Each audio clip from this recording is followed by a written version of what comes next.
Blessed evening po to all at magpapatuloy po ako sa aking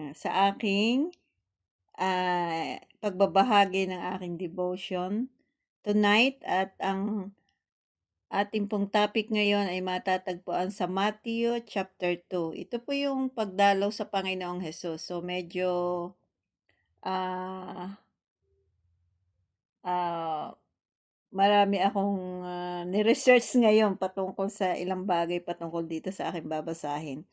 Ayon po sa Mateo chapter 2 verse 1, panahon ng paghahari ni Herodes sa Judea nang ipanganak si Jesus sa Bethlehem.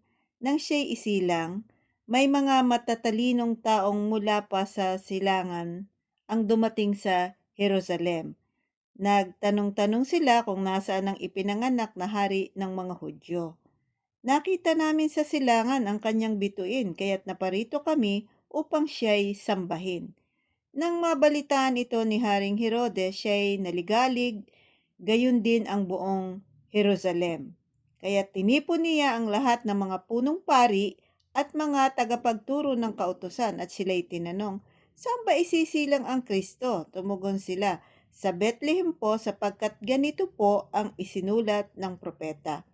At ikaw, Bethlehem, sa lupain ng Juda, ay hindi pinakahamak sa mga pangunahing bayan ng Juda, sapagkat sa iyo magmumula ang isang pinuno na mamamahala sa aking bayang Israel." Kasi that time po, nung ang Panginoong Hesus po ay isilang, ang mga Hudyo po ay nasa pamamahala ng Roman Empire. At ito pong si Herodes ay siya po yung itinalaga ng Roman Empire para po mamahala sa mga Hudyo that time. Although kahit po siya ang ginawang tagapamahala, pero yung pong everyday life ng mga Hudyo ay ah, pinayagan na mai-practice nila as being a Jew sila, yung mga Hudyo. So ngayon, sinasabi po dito na at ito po si Herodes ay hindi po siya talaga natural born na Hudyo. Siya po ay sinasabi po sa history na siya ay isang Edomite na possible na nag-convert siya into Jews and then eventually siya po yung itinalaga para pangalagaan ang Juda at para ito ay ingatan sa invasion ng ibang mga ma-invade ng ibang mga nations at saka na din yung maingatan para within doon sa loob ng ah, ng mga Hudyo ay hindi magkaroon ng pagrerebelde against the Roman Empire. Kaya po malaki po ang well-known ito si Herod at tinatawag siyang Herod the King kasi nga po ay bukod sa siya ay masamang leader, ay the same time nakapagpagawa siya ng mga building sa mga madami siyang na-accomplish that time sa panahon ng kanyang pamamahala sa mga Hudyo. So ngayon,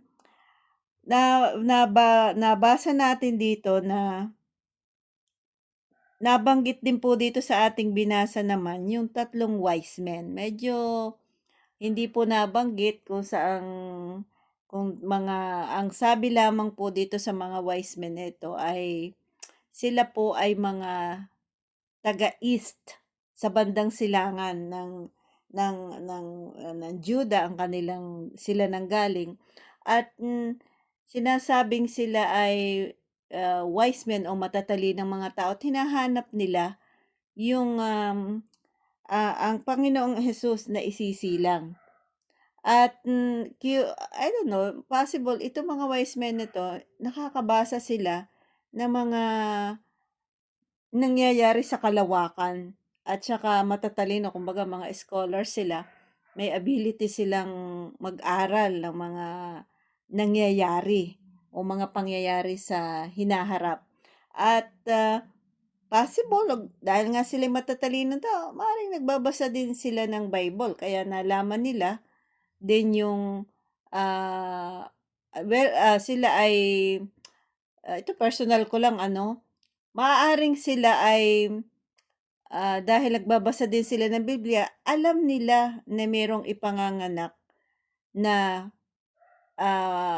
hinula ng mga propeta patungkol sa Panginoong Hesus. Kaya dahil nga alam nila 'to, at the same time may ability silang aralin yung nangyayari sa kalawakan, na-predict nila na na nakita nila na ito na yung time na ang Panginoong Hesus ay ipanganganak. Kaya pumunta sila sa Juda para puntahan. In curiosity, puntahan din nila ang Panginoong Hesus na ipanganganak. Kaya po dito sinabi din na dahil nga mga wise men ito, mga kilalang tao, nabalitaan tuloy ito ni Haring Herodes.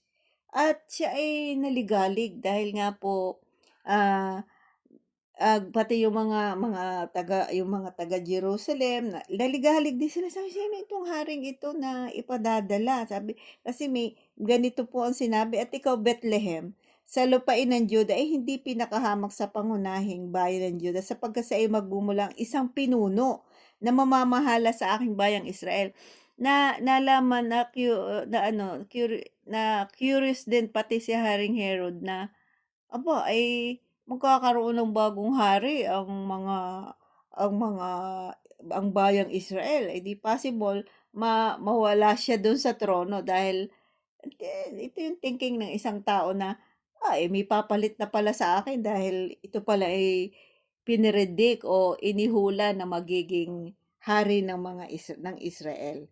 Kaya naman nang mabatid ito ni Haring Herodes, palihim na ipinatawag ni Herodes ang mga matatalinong tao at inusisa kung kailan lumitaw ang bitoy. Talagang inaano nila, pinatawag ni Haring Herodes 'tong tatlong wise men at inusisa, kailan ba lilitaw yung tanda na yun para sa pagsilang ng magiging hari ng mga Hudyo, parang ganyan And then pagkatapos sila ay pinapunta, 'yan sabi diyan, pinatawag ni Herodes sa mga matatalinong tao at inisisa kung kailan lumitaw ang bituin.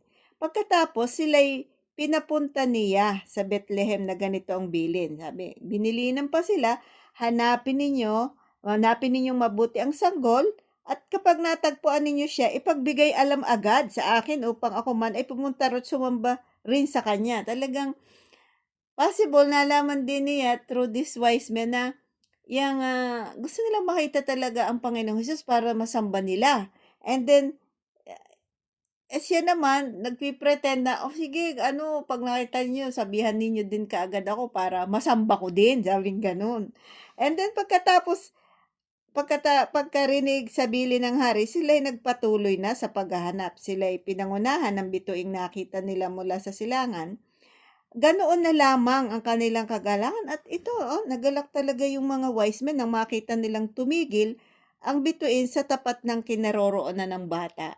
Talagang may ability talaga itong mga wise men na ito na makakita ng mga tanda na nangyayari. I don't know kung talagang literal na may bituin pero meron silang ability na makita ito, yung mga signs. Kaya pagpasok sa bahay, nakita nila ang bata sa piling ni Maria. Yan, nakita na nila ang Panginoong Hesus, at kanyang ina. Nagpatira pa sila at sinamba ang bata. Inihandog din nila sa kanya mga dala nilang ginto, insenso at mira at ready tong mga wise men na ito. Talagang may dala pa silang mga handog sa Panginoong Hesus at eventually sinamba nila talaga ang Panginoong Hesus. Ibig sabihin, merong faith talaga itong mga wise men na ito at nang sila'y papauwi na, ito take note nang sila'y papauwi na, nakatanggap sila ng babala sa pamamagitan ng panaginip.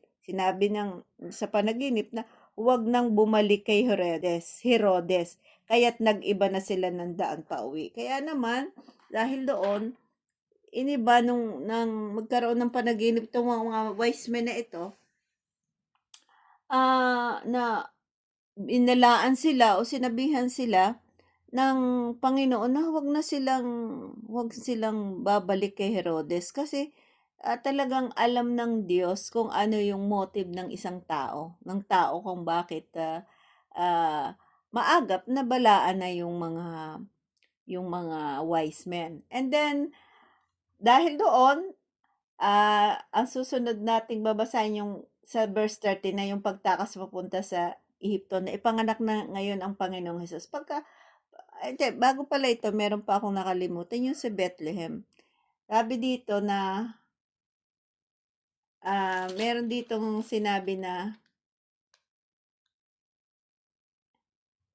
ito sa verse 6, at ikaw Bethlehem sa lupain ng Juda ay hindi hamak sa mga pangunahing bayan ng Juda, sapagkat sa iyo magmumula ang isang pinuno na mamamahala sa aking bayang Israel. Ito naman pong Bethlehem kasi, tanging banggit din po yung Bethlehem dito sa chapter 2, ay isa po itong maliit na town sa lupain ng Juda. Kaya po, inihula po ito ng mga propeta na doon ipanganganak ang ating Panginoong Hesus. Kaya naman, pagkalipas po ng pagkaalis ng mga matatalinong tao at nag-iba na sila ng way, hindi na sila bumalik kay Haring Herodes, nagpakita kay Jose sa panaginip ang isang anghel ng Panginoon. Malimit talagang magpakita ang anghel ng Panginoon kay Joseph. Sinabi nito sa kanya, bumangon ka at dalhin mo agad sa Ehipto ang iyong mag-ina. At there's an instruction na kailangang umalis sila doon sa Bethlehem. At sabi dito, dalhin mo agad sa Ehipto ang iyong mag-ina at huwag kayong aalis doon hanggat hindi ko sinasabi, sapagkat hahanapin ni Herodes ang bata upang patayin. Kaya nga po, pansamantala ay nagtumakas sina Joseph, pumunta na nirahan ng konting panahon sila sa Ehipto kasi ang Israel at saka po yung Egypt ay magkatabing bansa lamang po ito. At pinapunta sila doon ng anghel ng Panginoon sapagkat nalalaman ng Diyos na hahanapin ni Herodes ang Panginoong Hesus para ipapatay. Kasi akala ni Herodes, ang paghaharing tinutukoy ng mga propeta ay patungkol sa yung pampulitika, kagaya nung mangunguna ka sa bayan, magiging gobernador ka o hari ka. Hindi po yun ang tinutukoy dito kasi more po sa spiritual ang dahilan kung bakit ang Panginoong Hesus ay magiging hari. Hindi po ito akala ni Herodes na possible na siya ay mapalitan.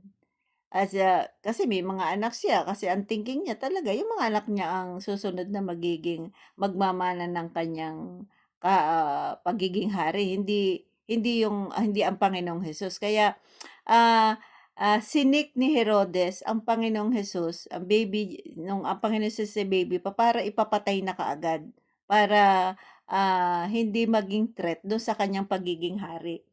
Kaya naman dahil doon, 'yan, galit na galit si Herodes nang malaman niyang nilinlang siya ng mga matatalinong tao. At nalaman niya wala na, hindi na bumalik sa kanya. Kaya naman sa galit niya, kaya ipinapatay niya ang lahat ng batang lalaki sa Bethlehem at sa palibot nito mula sa gulang na 2 taon pababa, batay sa panahong sinabi sa kanya ng matatalinong tao. Kaya po one of the bloodiest na pangyayaring naranasan ng mga Hudyo, dahil mula po doon sa panahong kinausap ni Haring Herodes ang 3 wise men, ay kanyang nakuwenta na binilang niya na maaaring dahil nga hindi niya makita ang Panginoon that time nasa Egypt na po ang Panginoon at siya doon dinala ni Joseph.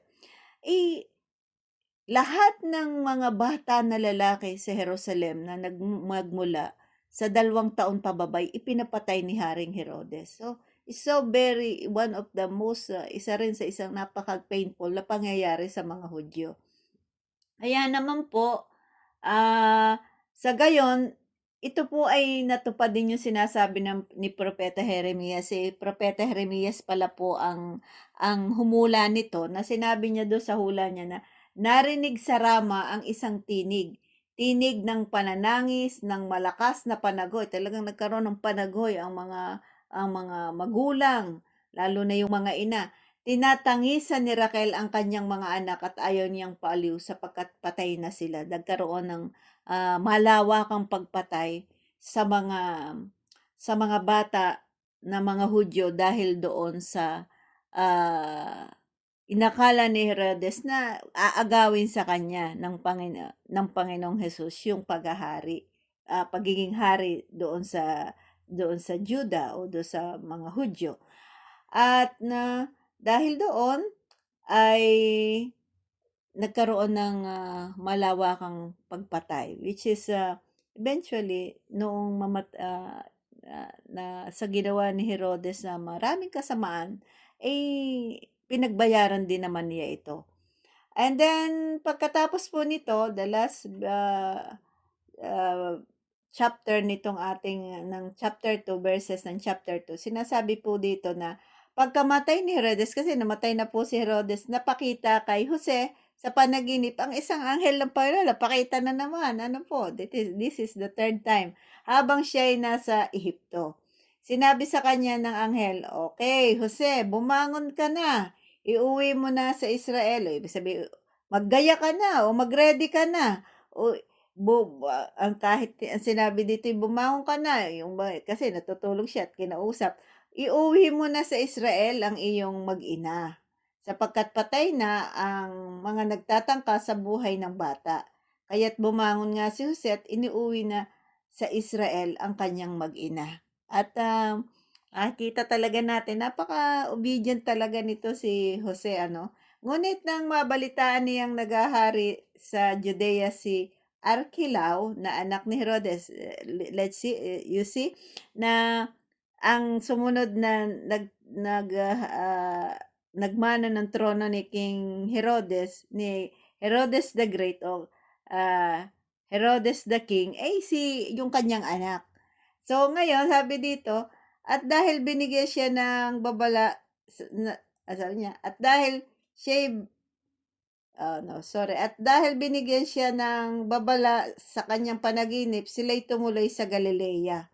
Yan, ano niya, nalaman niya na yung anak naman. Kaya medyo nagkaroon ng fear din si Jose. Kaya instead na dumiretso sila sa Jerusalem, ay doon siya tumuloy sa Galilea. Ito isang maliit na bayan. At doon nanirahan sa bayan, sabi dito, at dahil binigay siya ng babala sa kanyang panaginip, sila'y tumuloy sa Galilea. At doon nanirahan saan? Sa isang maliit na bayan ng Nazareth. Pag sinabi itong lugar na ito, parang hindi ito well known. Kumbaga, maliit lang ang tingin dito ng mga Hudyo. Hindi ito sikat at perhaps ito yung pinili ni Joseph para hindi masyadong ma-expose, hindi expose sa maraming tao ang Panginoong Hesus. At sa gayon, natupad ang sinabi ng mga propeta, siya'y tatawaging Nazareno. Kaya ang Panginoong Hesus ay tinawag na Nazareno kasi doon siya nanirahan sa Nazareth, sa isang maliit na nayon, na lugar na kung saan ay hindi kilalang lugar. At malalaman mo pa rin lahat na nangyayari sa Panginoong Hesus. Bago pa nangyari to ay naihula na ang Panginoong Hesus ay tatawaging Nazareno kasi siya ay doon nanirahan doon sa maliit na lugar sa Nazareth. Okay? Ayan, lahat ng nangyari sa Panginoong Hesus, yung pagkapanganak niya, yung pagpatay sa mga bata ng 2 taong gulang pababa, yung pagkapunta niya sa Egypt, yung pagbalik niya, at yung pananirahan niya sa Nazareth, lahat po yun ay inuhula ng mga propeta ng Diyos.